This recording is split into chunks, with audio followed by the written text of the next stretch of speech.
After Work, con Eduardo Castillo. ¿Qué tal, amigos? Buenas tardes, bienvenidos a este Cyber After Work, el programa de ciberseguridad de Capital Radio. Feliz año nuevo.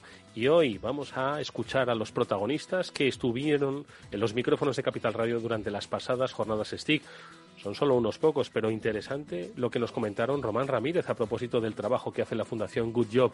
Hablaremos también a propósito de formación y empleo con Marta Beltrán, especialista de la Universidad Rey Juan Carlos. Y luego los dos aspectos técnicos que lo pondrán Raúl Siles y Miguel Ángel de Castro, de DinoSec y de CrowdStrike respectivamente. Con ellos conoceremos cuáles son las amenazas para este nuevo año, para esta nueva era. Con Pablo Sanemeterio y con Mónica Valle estuvimos en las jornadas STIC organizadas por el Centro Criptológico Nacional.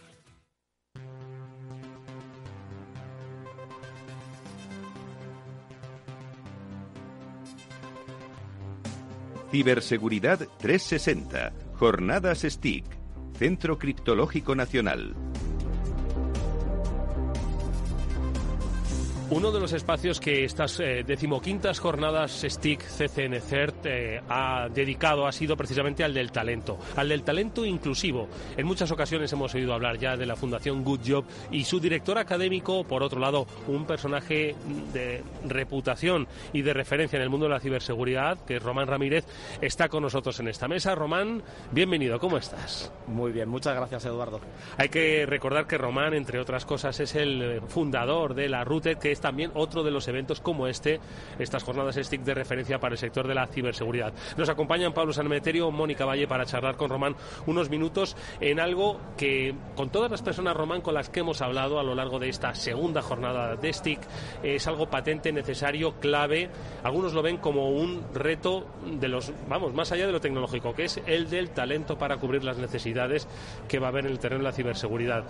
Con el programa Good Job, con la Fundación Good Job, lo que se hace es tratar de incluir a todos los que puedan dar servicio en ciberseguridad, ¿no? Desde luego, Eduardo. Una premisa muy importante que seguimos es que traer diversidad al sector de la ciberseguridad es muy importante y además es fácil de ver. La gente que trabaja en inteligencia, si tiene sesgos o sesgos cognitivos o tiene prejuicios, generalmente lo que va a tomar son decisiones equivocadas aportando inteligencia a una organización. Entonces, tener gente diversa, mujeres, por ejemplo, pero también personas con discapacidad, gente que tiene una visión alternativa del mundo, personas culturalmente distantes, todo eso ayuda a que la labor de inteligencia, que es una parte esencial del hacking, de la propia inteligencia, de diseñar inteligencia competitiva, de hacer tantas cosas, sea esencial. Entonces, el programa Include de la Fundación Good Job lo que está consiguiendo es eso, incorporar gente nueva, diversa, con ideas frescas al sector, que son profesionales como cualquier otro. Ojo, a los que hay que exigirles lo mismo que a cualquier otro. Esto no es un programa buenista de vamos a ayudar a estos pobrecitos que lo necesitan. No. Estos son profesionales a los que hay que tratar como a cualquier otro profesional. Y que tiene el objetivo de incluir la diversidad como estrategia de compañías. Ojo, que no es una cuestión de RSC solo. Eso es. Pues, Román, hemos compartido una mesa redonda en ese encuentro Include, que ha estado fenomenal ese encuentro porque se ha explicado todo lo que se ha hecho. 3 programas ya, 4, estamos en el 4 que está terminando y te he preguntado en esa mesa redonda, Román, que qué características considerabas que debían tener esas personas, ¿no? Y me ha gustado mucho la respuesta y te lo vuelvo a preguntar, ¿qué características consideras que deben tener? Pues es que la respuesta es un poco la vivencia que hemos tenido muchos, que como yo o como el propio Pablo en ciberseguridad, que es cómo aprendimos, ¿no? Ciberseguridad. Y pues cómo aprendí yo, pues buscándome la vida. Entonces, de hecho, la pregunta no la he respondido yo, la ha respondido el público, que se lo hemos preguntado a los alumnos de la fundación y todos han contestado, búscate la vida, porque es muy importante eso en cualquier posición laboral, pero en ciberseguridad muchísimo más, cuando los conocimientos cada 3 meses varían y se hacen obsoletos. Entonces es muy importante que tú tengas esa capacidad de aprender a aprender. Eso es lo más importante que hay. Totalmente de acuerdo, Román. Y además que me consta que varias empresas con las que he podido hablar están muy contentas con las personas que están trabajando y que vienen del programa de Include. Eso es, y es imposible ser infalible en esta vida. Con algún profesional hemos tenido algún problema que se ha resuelto en muchos casos, con otros no se ha podido resolver y se han buscado alternativas para poder hacer esto, pero ahora mismo, de todo lo que hemos desarrollado con la Fundación, primero, la tasa de empleabilidad está en el 85-86%, es decir, de todos los alumnos que están saliendo de los programas, estamos colocando al 86%. Esto no lo vais a ver en muchos programas que se estén haciendo, pero es que además la tasa de permanencia del profesional en la empresa, hasta donde estamos, es el 100%, excepto un caso concreto que hubo un cambio, hubo una compra de empresas y tal, cambió un poco la estructura y pasó a otra empresa. O sea, estamos muy contentos con el resultado. ¿Qué es lo que, por dónde son las principales necesidades de formación? Porque hemos dejado claro, Román, que el mundo de la ciberseguridad o la demanda de empleo en ciberseguridad es muy amplia, ¿no? Va desde lo que es la propia especificidad técnica, el conocimiento de herramientas específicas, hasta aspectos relativos al compliance, aspectos relativos también a la concienciación. ¿Cuáles son ahora mismo las vías de trabajo de Good Job? Pues en concreto en el programa de ciberseguridad la premisa esencial es no darles conocimientos, ¿vale? Y esto lo voy a matizar. En los modelos de recursos humanos generalmente se habla de los modelos KSA, modelo Knowledge, Skill y Abilities, ¿vale? Entonces los Knowledge son conocimientos estáticos, son datos o técnicas concretas. Los Skills pues son habilidades que uno desarrolla. Ya sabéis que en inglés Skills y Abilities se traducen como habilidades, ¿no? En español. Y las Abilities es todo lo que es más soft, que tiene que ver con cómo desarrollas tú tus funciones más hard, más técnicas, pero con humanos, colaborando y tal. Nosotros no les damos nada en K, no les damos knowledge, no les damos conocimientos. Lo que hacemos es, voy a usar una palabra técnica muy aragonesa, ¿vale? Putearles con desafíos para que esos desafíos los tengan que superar. Entonces el conocimiento lo adquieren ellos para superar el desafío. Y todo el programa está montado alrededor de...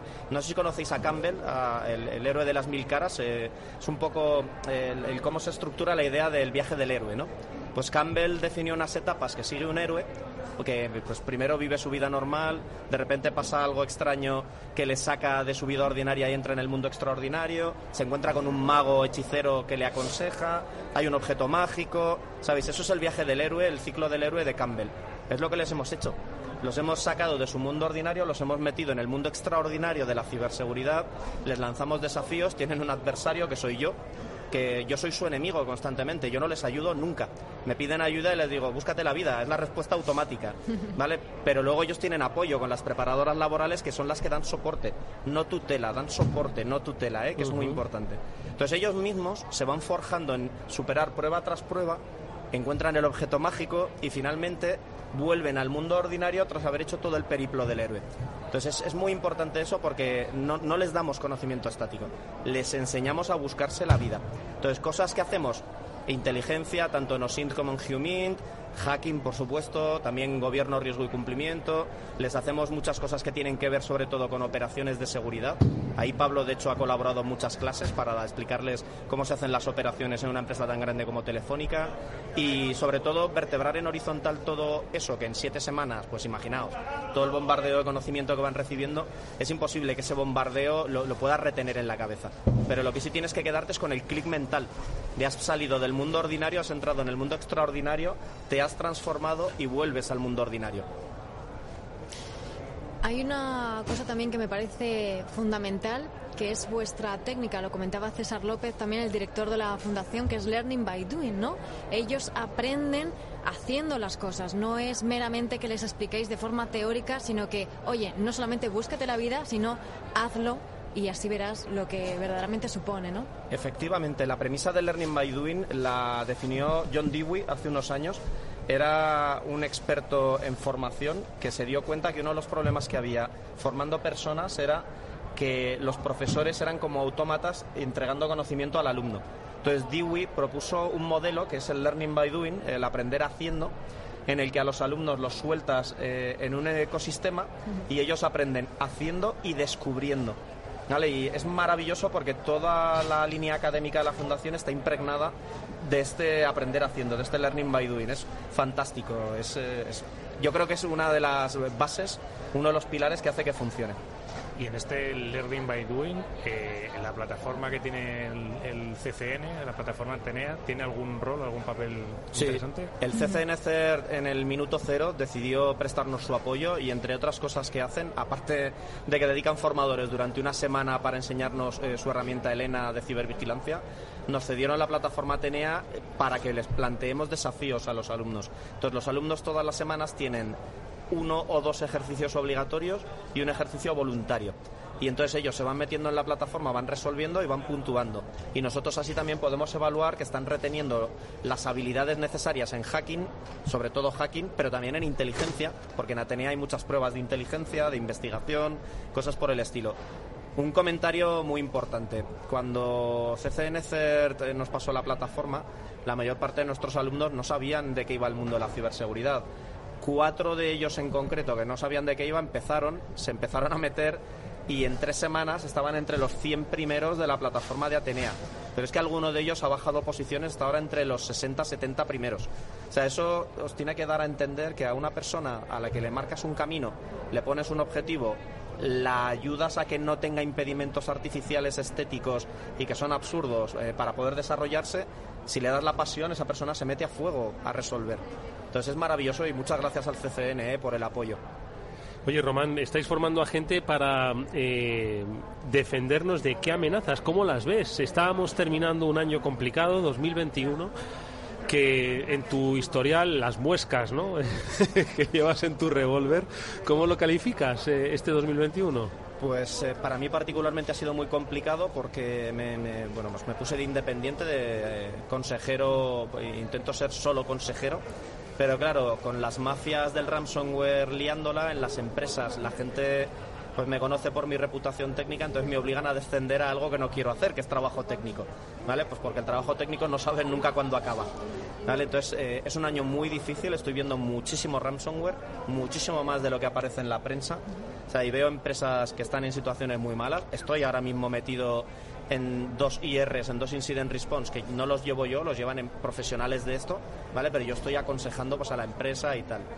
Y yo veo que tiene muy mala pinta, no creo que esto baje, o sea, no veo que la curva sea descendente, creo que el año que viene va a haber mucho más, creo que va a ser cada vez peor, porque estoy viendo cambios un poco en la dinámica, ya no se preocupan tanto de cifrar, por ejemplo, sino que se preocupan de extorsionarte con, pues tienes un correo donde dices algo chungo y cosas por el estilo. Entonces me preocupa. Yo veo, el 2022 espero que en la portada de la revista Time salga un malware de ransomware, porque es el que se merecerá el año. De momento la sacó The Economist, ¿os acordáis que...? Ah, es verdad, lo sacó The Economist. Madre mía, no lo sabía. Sí. Pero bueno, la de Time efectivamente es la que alerta, ¿vale? Es la que hace el llamamiento para tomar conciencia real. ¿Qué os parece lo que cuenta Román? Te iba a decir, digo, que es que, yo soy un poco fan de algunos deportes, que sepáis que a un entrenador jefe de la NFL le han despedido, además tenía un contrato larguísimo de 10 años, le han despedido porque se ha filtrado un correo con comentarios racistas. Sí, sí. Y le han despedido por eso, porque veáis la importancia que pueden tener estas cosas que comenta Román. Efectivamente, porque la gente cuando piensa van a filtrar información están pensando en facturas. Y yo estoy pensando en correos homófobos, racistas, etcétera, etcétera, etcétera.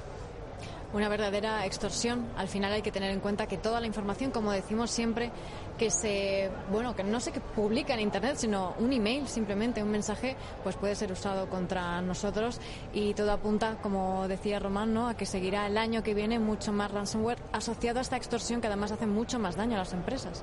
Desde luego. De hecho, otro caso es muy famoso, el de Sony. Amy Pascal, que era una vicepresidenta de Sony, tenía en varios correos, estaba riendo de actores homosexuales de Hollywood, la persona que llevaba toda la línea de negocio de películas de Hollywood con ellos, ¿vale? Y cuando se supone que fue Lazarus Group quien atacó Sony, filtraron los correos. Yo tengo el buzón de correo de esta vicepresidenta de Sony, ex vicepresidenta, ¿vale? Y claro, el oleaje que provocó esto en Hollywood fue tremendo, porque pues eso, y pues puedes cambiar el rumbo de una empresa con 2 correos filtrados. La insensatez a veces no se puede cambiar, lo que sí se puede cambiar precisamente es la seguridad, pero sin embargo grandes compañías están sufriendo estos ataques de ransomware, grandes compañías a las que se presupone securizadas. ¿Y cómo logran penetrar, Román?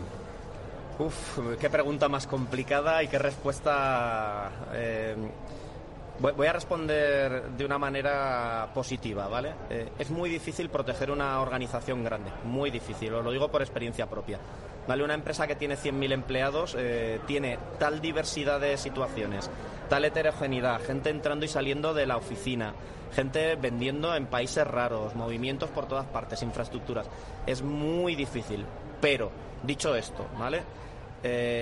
Hay cosas que hay que hacer que son básicas que muchas empresas no tienen hechas bien, porque durante muchos años hemos vivido bajo el mantra de que hay que estar alineado con el negocio, ¿vale? Y la gente no entiende que alineado con el negocio es hacer las cosas bien en ciberseguridad. La ciberseguridad es negocio, ¿vale? Un mal comercial vende poco y una mala seguridad te afecta al gross margin de una empresa, te daña el margen bruto de venta. ¿Por qué? Porque te sale muy caro vender. Entonces, la seguridad no es que esté alineada con el negocio, es que la seguridad es negocio. O sea, yo puedo generarle beneficio a una empresa facturando o reduciendo el coste. Es así de simple. Entonces, hemos vivido mucho tiempo con eso de que no somos negocio y tenemos que estar alineados con ellos, que viene a querer decir que hay que estar alienado por el negocio, no alineado con él, ¿vale? ¿Alguna consideración más para Román? Y no estorbar. Bueno, es un lujo, como siempre, escuchar las reflexiones duras, críticas, realistas de Román Ramírez, que radiografía a la perfección cuál es el momentum que vive ahora mismo el estado de ciberseguridad de nuestro país, las necesidades y, por supuesto, las acciones que están dirigidas a cubrir pues todas esas necesidades, especialmente las laborales, desde un punto de vista, ojo, y ahí estoy totalmente de acuerdo con Román, en el que la diversidad va a formar parte, como decimos, hoy de la revisión obligada de las estrategias de las compañías. Cuanto más diversa sea la visión en todos los negocios, mayor amplitud de este mundo complejo, cambiante, diferente van a tener y más rentables van a ser. Como digo, es un placer escuchar siempre a Román Ramírez, fundador de laRooted.com. Gracias, Román, mucha suerte, hasta muy pronto. Muchísimas gracias a todos. Ciberseguridad 360, Jornadas STIC, Centro Criptológico Nacional.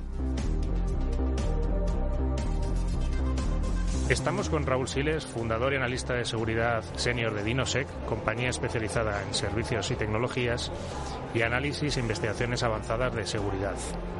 Durante 20 años ha aplicado su experiencia a la realización de servicios y seguridad avanzados. Hola Raúl, ¿qué tal? Muy buenas, Pablo, un placer estar aquí.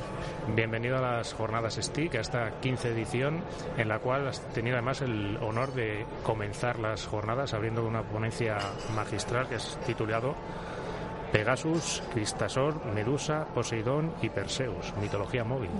Sí, era un poco, bueno, agradecer a la organización, ¿no?, contar conmigo y con DinoSec un año más, y era un poco una referencia a la mitología griega y a ciertos incidentes o vulnerabilidades, exploits, donde en nuestra industria a veces se utilizan estos términos o referencias, ¿no?, de mitos griegos, pues hacer ese juego de palabras en el ámbito móvil. ¿Y dónde crees que están las principales amenazas en el ámbito móvil?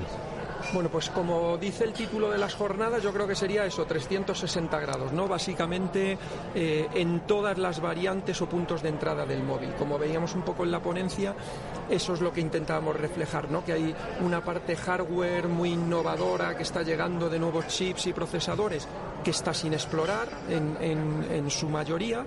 Hay una parte también asociada a las aplicaciones, a las distintas versiones de sistema operativo y las actualizaciones.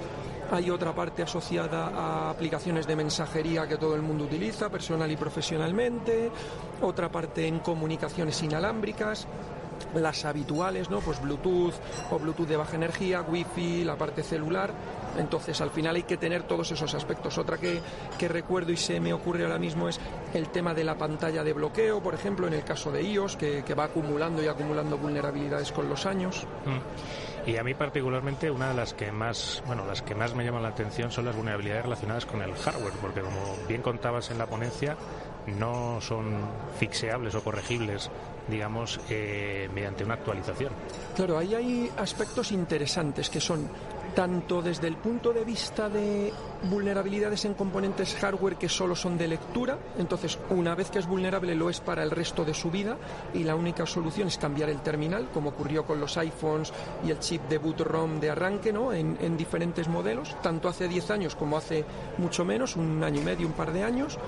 Y luego hay otras muchas vulnerabilidades que estamos viendo en los nuevos componentes de los procesadores neuronales para temas de machine learning, inteligencia artificial, o potencialmente en los chips de seguridad criptográficos, que aunque sí que son actualizables, no se actualizan de la noche a la mañana, y veíamos un poco ese proceso de alguien la encuentra, notifica al fabricante del chip, pero este a su vez tiene que notificar a todos los fabricantes de los dispositivos móviles que usan ese chip concreto, y que eso llegue luego a los usuarios finales a través de su Android o su iOS correspondiente.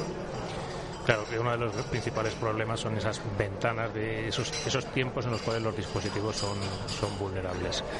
Me imagino que te hacen muchas veces esta pregunta, pero es que yo creo que es algo que a la audiencia siempre le encanta.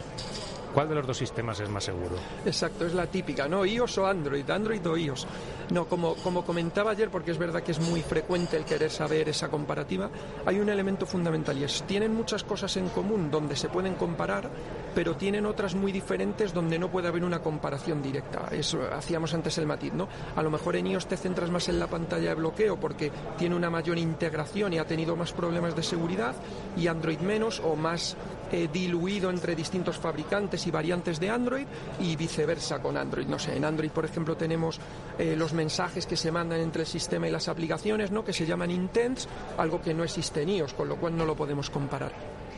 Es verdad que en los orígenes, y hablamos eso de 13 o 14 años respectivamente, iOS probablemente era más seguro, porque Android venía de un ambiente más de código abierto, un sistema mucho más flexible, y con la flexibilidad a veces pues viene también el abrir la puerta a vulnerabilidades. Y dicho esto, a día de hoy yo creo que los dos son igualmente seguros, están en un nivel de seguridad muy similar, y lo demuestra no solo mi opinión, no, sino que estos brokers de vulnerabilidades que están pagando por vulnerabilidades en iOS y en Android, pues es cierto que desde hace más o menos un año y medio subió un poquito más Android, y las de iOS valen $2 millones y las de Android 2,5 millones, o sea que es una buena referencia. O sea, que tomando bien en cuenta estos brokers de vulnerabilidades, como dices, ahora están más caras las de Android. Sí, ligeramente. Y en cuanto a las mensajerías las aplicaciones de mensajería instantánea, que también para mí es una cosa que particularmente siempre me han llamado la atención, ¿dónde están quizás ahora los fallos o los puntos de seguridad, o dónde hay que poner el ojo, digamos, en la seguridad para estas aplicaciones? Vale, es un tema muy complejo, ¿vale? Porque hablamos de un montón de aplicaciones que usa la gente, ¿no? Pues podemos hablar eso de WhatsApp típicamente, o Telegram, Signal, Line, Viber, etcétera, etcétera. Y justo hoy tenemos otra ponencia que la imparten principalmente mis compañeros Mónica y Juanjo, y yo estaré participando también, que se centra en ese ámbito, en el de mensajería instantánea. Y ahí es importante, o vamos a hacer una reflexión en pensar por qué todos confiamos o utilizamos aplicaciones de mensajería instantánea de terceros, normalmente empresas americanas o rusas, ¿no?, en el caso de Telegram, que son gratuitas, fenómeno, cómo estamos pagando o patrocinando, ¿no?, o subvencionando esas aplicaciones y esas infraestructuras de millones de usuarios, probablemente con nuestros datos, y si hay alternativas donde podamos tener el control, también tengamos cifrado extremo a extremo entre los terminales. Es un área muy interesante. Por dar un poco más de contexto, Pablo, a lo que comentabas, el tema de los backups de nuestros mensajes es otro área donde puedo tener cifrado extremo a extremo en la comunicación, pero si mis backups luego no tienen esa protección, pues están los mismos mensajes que intercambio con un nivel de seguridad menor, con lo cual hay muchos aspectos a considerar. De luego. Y otro tema también del que hablaste, que también yo creo que al público en general le ha llegado, es el tema de Pegasus, el malware que utilizaba el grupo NSO, que también ha salido un poco a la luz estos últimos días por Apple y sus denuncias con respecto a ellos. ¿Qué nos puedes contar de este malware y su trabajo, el trabajo que están haciendo otras organizaciones para seguirlo? Perfecto, a ver, es un área muy interesante. Ahí sobre todo enfatizaba en la ponencia, porque me llamó la atención que este verano, en julio, tuvo como mucha visibilidad, mucha repercusión mediática, mucha gente empezó a hablar de ello. Sin embargo, en los informes de amenazas y tendencias, ¿no?, que elaboramos para el CCN pues desde hace una década, ya en 2016 hablábamos y había incidentes conocidos, ¿no? Pero ha sido en 2021, 5 años después, donde ha tenido mucha visibilidad. Básicamente Pegasus es un sistema de espionaje en dispositivos móviles, y lo interesante es cómo evoluciona a lo largo de los años, porque NSO, ¿no? La empresa que está detrás de él, israelí, lo que viene haciendo es descubriendo vulnerabilidades de día cero, nuevas, normalmente vulnerabilidades que llamamos zero clic, donde no hay intervención del usuario, para implantar este software de espionaje. Pero claro, el software viene a ser el mismo, va evolucionando con su infraestructura, pero la manera de entrada en los dispositivos evoluciona en el tiempo, nuevas vulnerabilidades, exploits nuevos frente a nuevas versiones de Android y de iOS, etcétera, etcétera. Y tuvo mucho impacto porque, bueno, ha habido muchos perfiles de usuarios siendo monitorizados en más de 50 países, miles de objetivos estamos hablando, es decir, es toda una infraestructura que hay detrás con un impacto muy grande. Y de estas vulnerabilidades que hablabas, cero clic, que además son las más valoradas, que hablábamos de 2 millones y medio en los bloques de vulnerabilidades, para que nuestros oyentes se hagan un poco una idea, ¿cuánto trabajo, cuánto tiempo puede costarle a este grupo de NSO encontrar una nueva vía de infección? Vale, ahí depende mucho de la complejidad. Es verdad que a lo largo del tiempo tanto Android como iOS han ido aumentando el nivel de seguridad, entonces se va haciendo más difícil. Normalmente a día de hoy lo que hay que hacer es, como comentábamos, construir una cadena de explotación, es decir, es un conjunto de varias vulnerabilidades que me van dejando pasito a pasito tener control completo del terminal. Y muchas veces NSO tiene, imagino, ¿no?, investigadores propios, pero muchas veces lo compra a terceros, es decir, otros investigadores a través de los brokers o directamente se lo facilitan.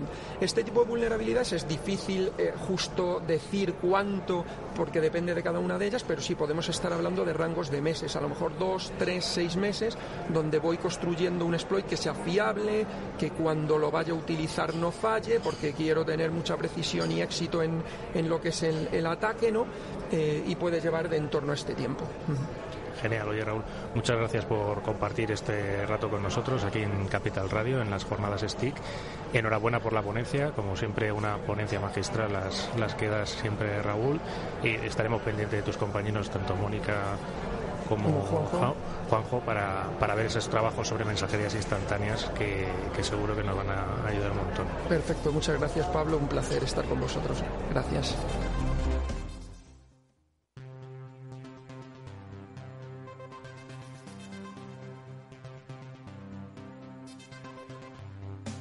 Ciberseguridad 360, Jornadas STIC, Centro Criptológico Nacional. Bueno, pues está sentada a esta mesa especial que desarrollamos en las jornadas STIC organizadas por el Centro Criptológico Nacional, Marta Beltrán. Ella es profesora titular de la Universidad Rey Juan Carlos de Madrid y protagoniza, yo creo que una de las ponencias pues más deseadas por la industria, ya no digo solo de la jornada, sino de la industria, que es las competencias para la formación universitaria en ciberseguridad. De talento se está hablando permanentemente y se hablará en los próximos años porque es quizás la principal necesidad para pues cubrir esa demanda que exige el mercado, que exige la sociedad. Me acompaña Pablo Sanemeterio. Marta, bienvenida. Hola, gracias.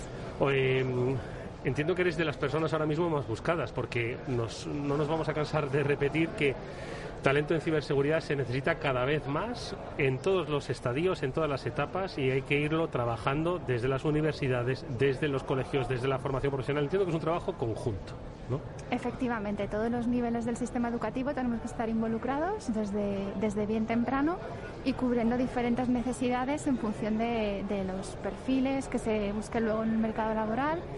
Incluso, bueno, como también hablamos muchas veces, aunque no estemos hablando de mercado laboral, desde las competencias más básicas que todo el mundo debería de tener simplemente como ciudadano. O sea, que cada uno tenemos nuestro papel. Hola Marta, bienvenida. Y hablábamos hoy con otro ponente también y nos comentaba un poco la necesidad de la ciberseguridad, pero no solo en el área técnica, digamos, en carreras técnicas, sino quizás en todas las carreras. No sé qué opinión te merece. Sí, es lo que acabo de comentar. Hay una necesidad muy clara de unos perfiles muy marcados, muy específicos para cubrir ciertas necesidades del mercado laboral, pero empieza a ser algo tan transversal que nos planteamos incluir unos conocimientos básicos y unas competencias básicas si no en todas las titulaciones, sí en muchas, por lo menos en las del ámbito científico-tecnológico, un mínimo. Igual que nos hemos acostumbrado a incluir un mínimo hace unos años en ofimática y en manejo de Internet, luego ya nos lo planteamos en programación, pues ahora quizás sea el momento de empezar a plantearnos esa parte de seguridad y probablemente privacidad que debería estar en muchas titulaciones del catálogo universitario. Esto, si no me equivoco, forma parte de los trabajos que habéis desarrollado en el grupo de formación, capacitación y talento, que forma parte de esa área del Foro Nacional de Ciberseguridad, que es el conjunto de la sociedad civil y pública, ¿no? Para dar respuesta pues a todas esas necesidades. Estáis definiendo un marco competencial ¿por dónde se está moviendo ahora mismo? ¿Es demasiado técnico? ¿Es legislativo? ¿Es también de cultura? Entiendo que ocupa esas competencias, son variadas, ¿no? Dentro del grupo lo que hemos trabajado en primer lugar, que es el entregable que acabamos de terminar, que es el primero en el que nos hemos centrado, es una herramienta que queremos que sea muy útil para que las universidades puedan definir planes de estudios de títulos específicos de ciberseguridad. Es decir, lo primero que hemos hecho es detectar qué competencias debería tener un profesional ciber en relación con la formación universitaria. Es decir, si una universidad quiere acreditar un grado o un posgrado en ciberseguridad, en el perfil que sea, lo que intentamos darle es un conjunto de competencias de entre las que pueda elegir para diseñar el plan de estudios. Por lo que estamos viendo es que muchas universidades se encuentran con la dificultad a la hora de diseñar el plan de estudios de que no saben de qué conjunto de competencias partir. Con lo cual, a la hora de escoger asignaturas, materias y programas, se encuentran con la dificultad de que no tienen un espejo en el que mirarse. Cuando diseñas un plan de estudios de matemáticas o de informática, puedes comparar, puedes inspirarte, puedes tener más referencias. En el caso de los títulos de ciber es más complicado. Y lo que queremos es que sea una herramienta útil, un listado de competencias específicas que después de consultar con potenciales empleadores hemos visto que son las necesarias a medio y largo plazo en profesionales ciber. Y de ahí se puede partir para diseñar un plan de estudios universitario, tanto de grado como de posgrado. Fíjate, en eso te quería yo preguntar, porque actualmente la oferta, que todavía sigue siendo limitada, pero sí que empieza pues a ampliarse, parece que está circunscrita de momento al mundo del posgrado, ¿no? Una capacitación para ya profesionales en activo. ¿Es importante que también dé el salto a grado? Sí, me alegra que me hagas esa pregunta, porque soy la directora del grado en Ingeniería de la Ciberseguridad, que es el único que hay en una universidad pública ahora mismo en España, que lleva 4 años abierto. Así que, bueno, yo obviamente te voy a decir que sí, que es muy importante que no nos centremos solo en los posgrados.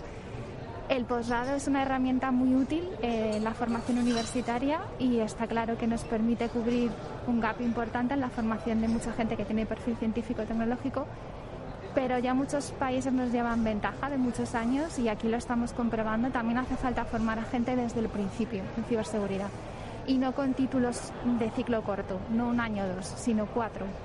Gente que aprenda seguridad desde el primer año, desde que pisa las clases, las aulas en primer curso.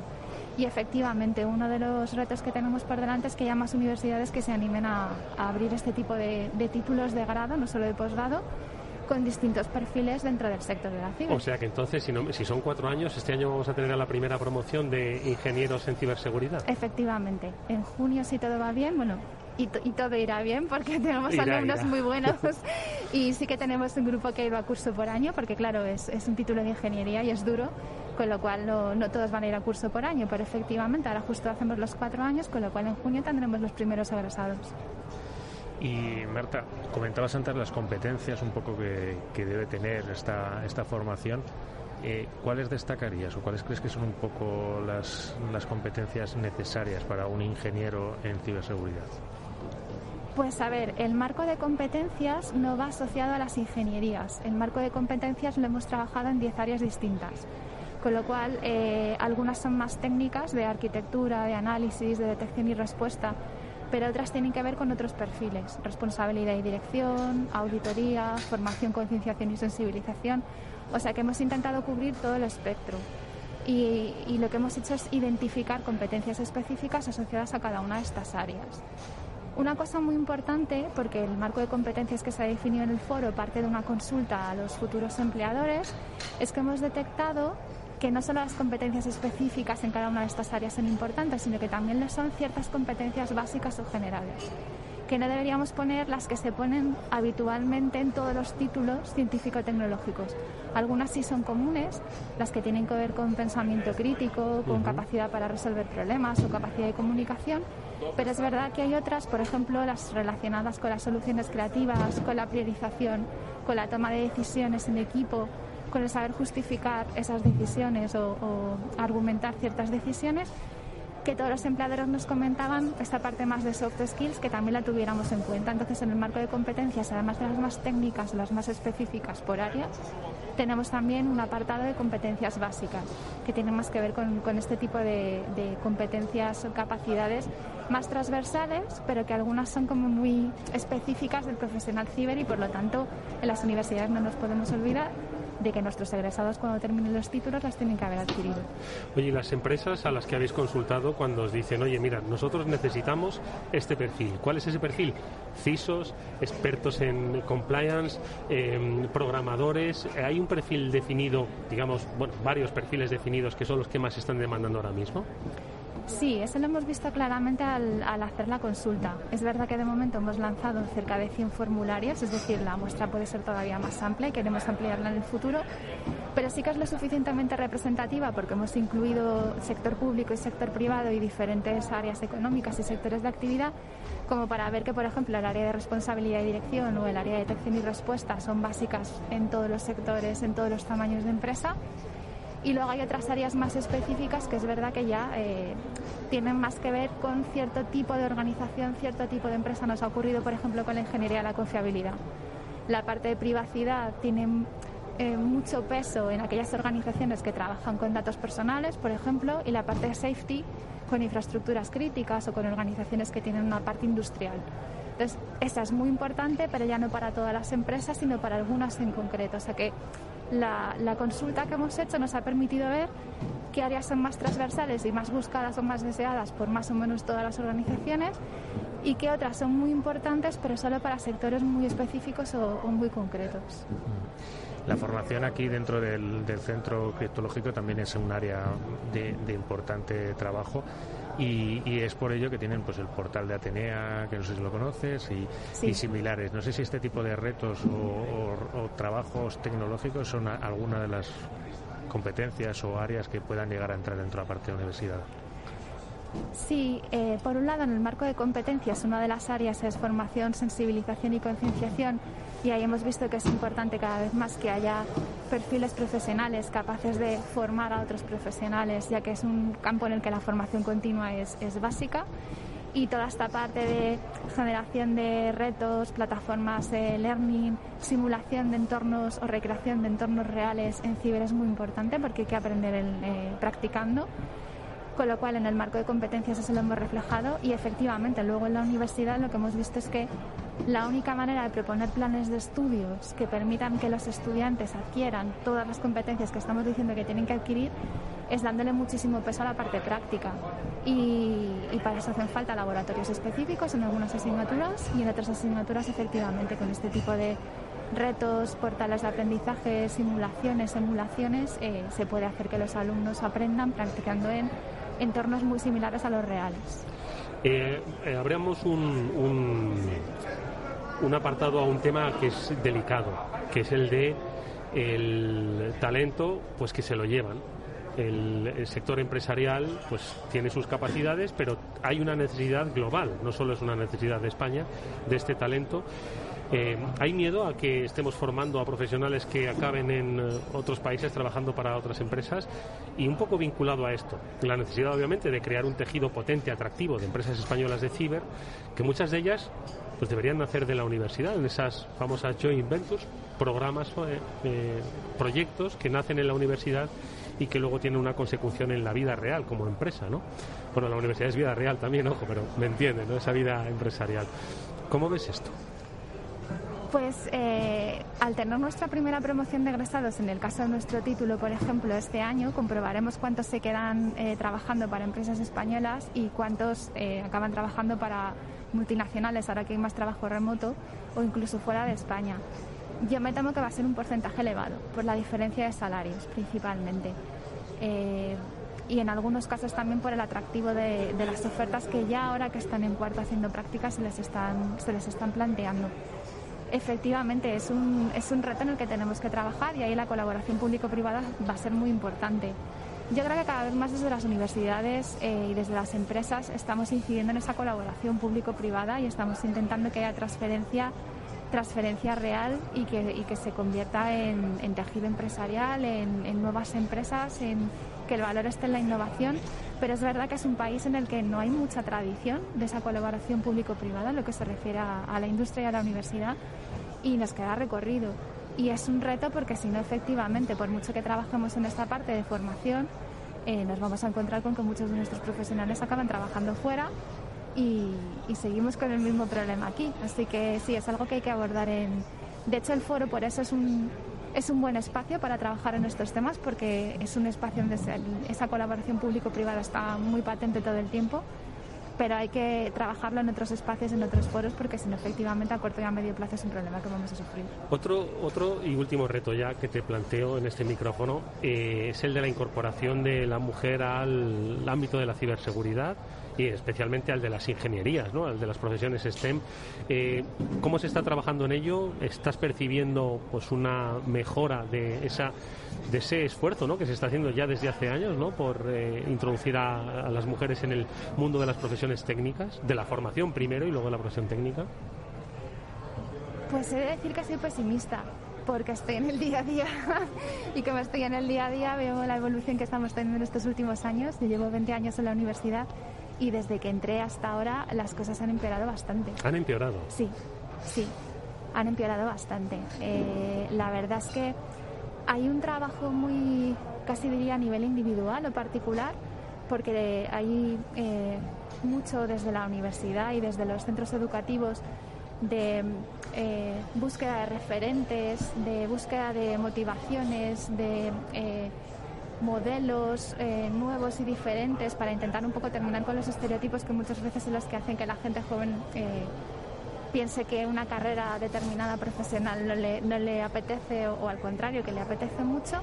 Entonces hay iniciativas que son de alabar, muy vocacionales, muy de gente que lo está intentando por todos los medios y si una cosa no funciona de otra manera, instituciones que se están involucrando mucho y que están apoyando mucho, pero creo que el problema es más de base, creo que es un problema más que tenemos como sociedad y ahí ese tipo de iniciativas tan concretas, tan específicas, pueden ayudar en momentos puntuales o en casos puntuales de chicos o chicas concretos a los que llegas en un momento con una charla, con un proyecto, con una actividad, pero no nos ayudan a evitar el problema que tenemos de base, que es un problema, yo creo, principalmente de estereotipos. Sí.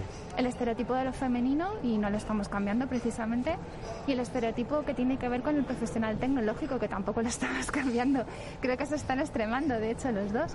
Y claro, se están alejando tanto que es muy difícil que las cosas mejoren. Yo estoy contenta con las cifras que tenemos en el grado. Estamos teniendo alrededor del 20% de chicas en cada una de las promociones, pero es que son datos muy buenos para lo que esperábamos, en comparación, por ejemplo, con lo que hay en los posgrados, que en algunos posgrados directamente estamos hablando de un 0% de mujeres, en posgrados de ciber.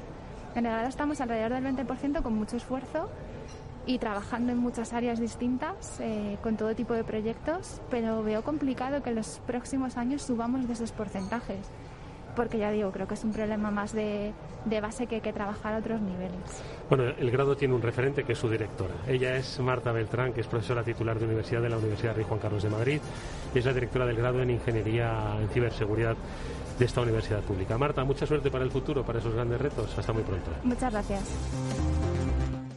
¿Qué es ir más allá? Con Arval podrás llegar donde te propongas de la forma más sostenible y darle a tu empresa todas las soluciones de movilidad que necesite, asesorando con las mejores opciones de movilidad para las distintas necesidades de tu flota, con vehículos electrificados, bicicletas, coche compartido. Arval, la transición energética arranca aquí. Más información en arval.es.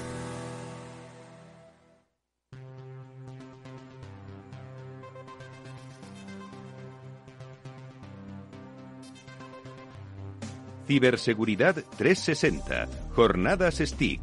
Centro Criptológico Nacional.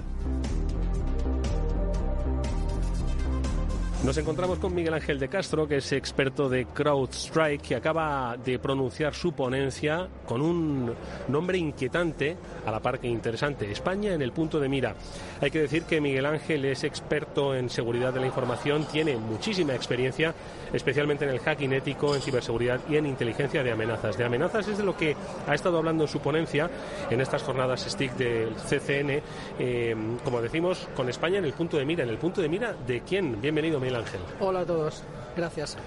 Bueno, pues la ponencia finalmente ha versado sobre todos aquellos grupos, amenazas, todos aquellos actores que hemos observado a lo largo de este último año con foco en España, de diferente índole, tanto crime como activistas, y sobre todo hemos hecho mucho foco en los grupos patrocinados por Estado o Nación. ¿Podemos hacer una descripción de cuáles son ahora mismo los más peligrosos o los que pondrían más en riesgo la seguridad de nuestro país en cuanto a estructuras críticas, en cuanto a lo que es el manejo, robo de información? ¿Cuál dirías tú, a tu juicio, que son ahora mismo los más peligrosos? Pues si nos focalizamos en e-crime, hay un grupo que sin duda es el más prolífico estos 2 últimos años en España, se llama Wizard Spider. Es un grupo de origen ruso y es el que ha estado detrás de todos los grandes ataques que hemos visto en televisión, tanto al sector público como al sector privado. Son los creadores del ransomware Ryuk y, como digo, han estado detrás de los grandes ataques que hemos sufrido estos 2 últimos años en todos los sectores. ¿Qué es lo primero que persiguen estos grupos criminales, Miguel Ángel? Desestabilizar naciones, un rendimiento económico, la obtención de información para luego obtener más rendimiento económico. Pues dependiendo de la motivación del atacante. En el caso del cibercrimen, lo que buscan es básicamente rédito económico, pero en estos grupos que denominamos de Estado-Nación, patrocinados por otros gobiernos, son diferentes los intereses que tienen. Van, como bien comentas, desde el robo de información, la primacía regional, buscar la inestabilidad de los países víctimas. En este caso tenemos países como Rusia, China, Irán o Corea del Norte, que son los que hemos comentado en detalle hoy y los que tienen mayor foco, y hemos observado operaciones de diferente calado a lo largo de este último año. ¿Se dirigen a España en concreto? ¿Se dirigen a la Unión Europea a España como miembro de la Unión Europea? ¿Qué es lo más peligroso que crees que nos podría pasar de estos ataques? Este tipo de grupos no tienen un foco específico solo en España, tienen un foco más global.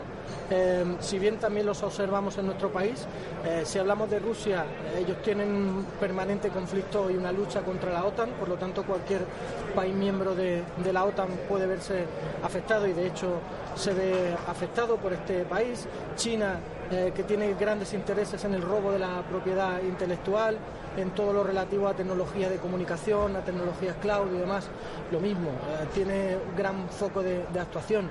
Luego hay países como Corea del Norte, que tienen una doble vertiente, buscan por un lado realizar operaciones en el ámbito militar, pero también en la generación de divisas, ¿no? Al final buscan el mantenimiento del régimen, esa primacía regional, y van a aprovechar cualquier tipo de ataque que les permita la consecución de sus objetivos.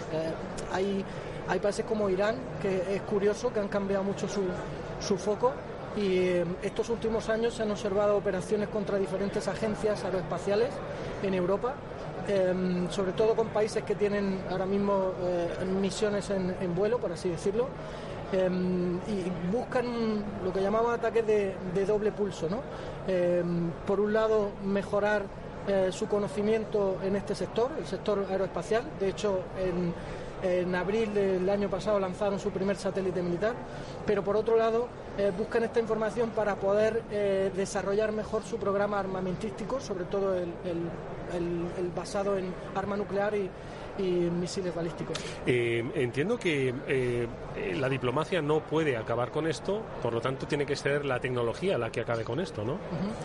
Hay un componente tecnológico que por supuesto tiene que estar ahí, no hay otra forma de pararlo, trabajar en prevención, en detección y en respuesta. Luego hay un componente humano, hoy lo comentaba en mi charla, ¿no? Al final el conocimiento del adversario es vital. De eso va la inteligencia de amenazas, de saber exactamente cómo se comporta un adversario, cuáles son sus motivaciones, sus técnicas, sus intenciones. La comprensión del problema es lo que nos puede llevar a poder pararlo, y detrás hay tanto tecnología como grupos humanos dedicados a hacer threat hunting. Se observa un decremento importante en los ataques basados en malware. Ahora utilizan credenciales o exploit para acceder a servicios que están en nube y conseguir este vector de entrada inicial, ¿no? Entonces necesitas tener un humano porque es el único capaz de discernir entre el comportamiento de un atacante o de un administrador legítimo de la plataforma. Van a utilizar prácticamente las mismas herramientas. Hablas, Miguel Ángel, del factor humano, ¿no?, en este tipo de amenazas. Precisamente ese es quizás la clave que ahora mismo el sector se está planteando, atraer hacia el lado bueno todo ese talento, porque el lado malo también está atrayendo el talento. Entonces ahora mismo hay, aunque suene un poco cinematográfico, una lucha entre el bien y el mal por atraer ese talento, ¿no? Sí, además es algo recurrente, ¿no? La escasez de talento, la falta de competencias. No hay mucha más solución que tirar de servicios, de empresas que ofrezcan estos servicios tanto de inteligencia como de threat hunting, como de respuesta a incidentes, obviamente siempre apalancados en una tecnología. Y al final tenemos entre todos, entre el sector público y privado, que hacer un esfuerzo por pagar bien, por ofrecer un desarrollo en las carreras profesionales del ámbito tecnológico, que no siempre sucede, y es muy importante. ¿Cuál es la respuesta, aparte de la gestión y generación de talento, qué otra respuesta se debe dar frente a estas amenazas que, como dices, bueno, pues vienen de múltiples frentes, y algunas de ellas sobre las que pues es complicado hacer frente, cuando máxime cuando son patrocinadas por estados que luego se sientan a la mesa de, como decimos, de la diplomacia, como si no pasase nada? Entonces, ¿cuál es la respuesta adecuada? Bueno, al final, y hoy mi charla giraba mucho en torno a eso, ¿no?, a la inteligencia de amenazas. Detrás de cada ataque, al final hay un humano. Entender a la perfección sus motivaciones y sus técnicas nos va a permitir anticiparnos y poder defendernos contra este tipo de ataques avanzados. Si sabes exactamente cómo te van a atacar, vas a saber exactamente cómo vas a poder protegerte, ¿no? A mí me gusta mucho una frase de Albert Einstein que dice: si tuviera una hora para salvar el mundo, dedicaría 55 minutos a comprender el problema y 5 minutos a solventarlo, ¿no? Oye, pero es que hay muchos problemas que la gente ve, que se producen, tensiones fronterizas en el este de Europa, tenemos una nueva variante de la cepa del coronavirus, tenemos crisis energética, hay muchos focos que a priori nadie asociaría con cuestiones de carácter cibernético, pero que estoy seguro que detrás traen aparejados muchísimo de esto, ¿no? Sí, por supuesto. Todo el escenario actual, la situación, ¿no?, el entorno, todo lo que está pasando ahora mismo, siempre hay una componente detrás y siempre se aprovechan estas fricciones, estos problemas por parte de los atacantes para sacar rédito. Atacantes como China o como Rusia los hemos visto involucrados en ataques contra el sector tecnológico y contra el sector sanitario, robando información para crear vacunas, para obtener datos de infección de otros países. Si hablamos del sector energético, Rusia está muy interesado, también China, también Corea del Norte, pues porque al final unos son grandes proveedores energéticos, otros son grandes consumidores energéticos, y siempre están buscando la forma de conseguir esa inteligencia, ese conocimiento tecnológico y muy específico que les ayude a progresar en sus planes. Una última pregunta que te hago: ¿eres optimista en el mañana? Yo soy un tío optimista por naturaleza. Yo creo que todo es cíclico, que lo mismo que estás arriba puedes estar abajo, y al final nada es bueno ni malo, todo hay que verlo con la perspectiva que te ofrece el tiempo. Entonces, bueno, algo que está sucediendo hoy en día relativo a la pandemia, relativo a la energía y demás, pues habrá que ver dentro de unos años si realmente fue bueno o fue simplemente un impulso para mejorar nuestra tecnología en lo relativo a lo energético y en lo relativo a la salud. Miguel Ángel de Castro es experto de CrowdStrike. Te agradecemos mucho que hayas pasado por estos micrófonos aquí en las jornadas STIC. Mucha suerte para el futuro. Gracias. Capital Radio Madrid 105.7. ¿Has pasado la COVID pero no consigues sentirte recuperado? HLA Moncloa ofrece asistencia especializada en su consulta post-COVID, con un equipo experimentado y enfoque multidisciplinar para el abordaje integral de tus secuelas. Citas al 91 758 1196 o en Avenida Valladolid 83. HLA Universitario Moncloa. Contigo cuando más nos necesitas. Esto te estás perdiendo si no escuchas a Rocío Arbiza en Mercado Abierto. Margarita Rivas, broker y escritora. Un mundo tan fascinante y tan de psicología como son los mercados. En definitiva, los mercados no es más que psicología de masas, son emociones de las personas y cómo las personas interpretan los datos económicos que fluyen cada día en la economía. Mercado Abierto con Rocío Arbiza.